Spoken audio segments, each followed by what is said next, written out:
Well, I woke up around 4:45 in the hull of the 40-foot catamaran my family had been sailing around the Virgin Islands in for about a week at that point.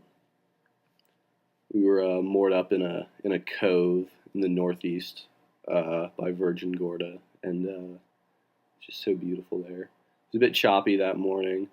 I got woken up by some waves splashing against the hull, but I wasn't sleeping very well anyway.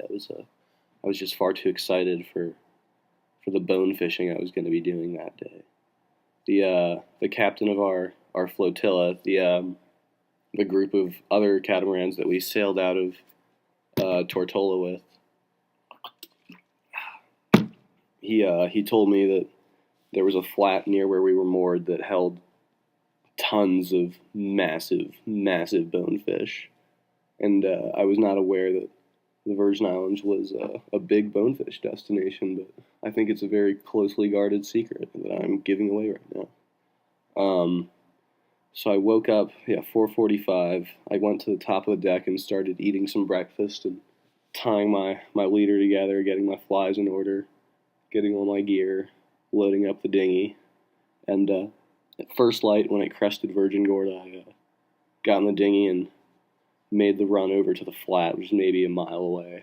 Not even. It was a bit choppy, a bit of a tough run, but finally got there, and it was just beginning to get bright out. Probably got to the flat by 5:30, 5:45, and there were just massive bonefish everywhere I looked. Immense black scythe-like tails just slicing through the water all around me. Just groups of 4 or 5 at a time, just munching on crabs off the bottom. And it was super windy and really rough out there. And even though you're wading in, 18, 20, 24 inches of water, you get some waves coming by that can, get up to your waist higher. It's really windy, trying to cast the fly line everywhere, and none of my casts are going where I want them to. I'm spooking bonefish left and right. They're just notoriously easy to scare away. And I'm doing that for maybe an hour and a half, and then I see 2 massive fish start swimming towards me from 20, 30 yards out. And they're coming closer and closer towards me, and I keep seeing how big they are, and I think those can't be bonefish. Those have to be, some tarpon, maybe some reef sharks. And they get closer and closer, and my fly is just sitting on the sand, maybe 6 or 7 feet away from where I'm standing, like in the direction that the fish are coming from.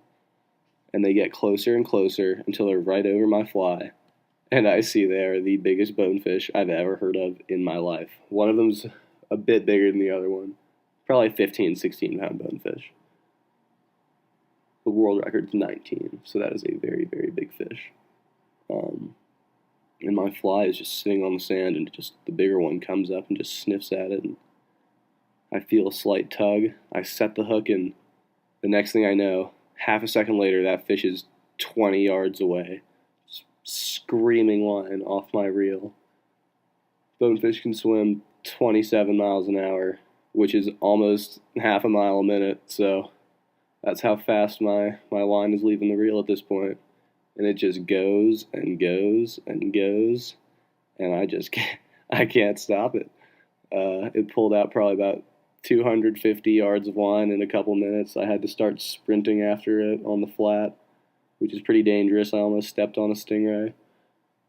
I tripped a couple times, cut my knee up on some coral, because, sprinting through 24 inches of water with some foot or two chop is not too easy.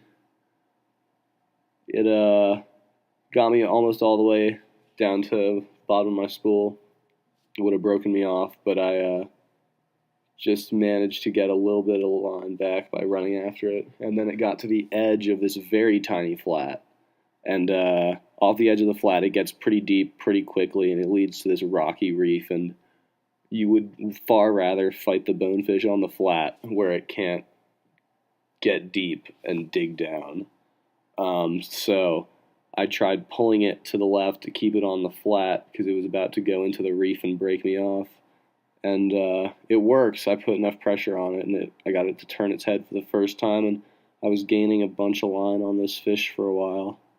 And I got it pretty close, maybe 20, 30 feet or so, but it was still near the edge of the reef, and I was about to just tail grab it because I didn't bring my net. I left it in the dinghy, of course. That was stupid. But yeah, it took off on one more run, just right off the side of the reef, and just cut me off. Just snapped my leader on something down there, a rock, some coral. I'll never know, but that's one of my saddest fishing losses right there. And I don't know, I left disappointed. I went back to my dinghy to get my flies and retie.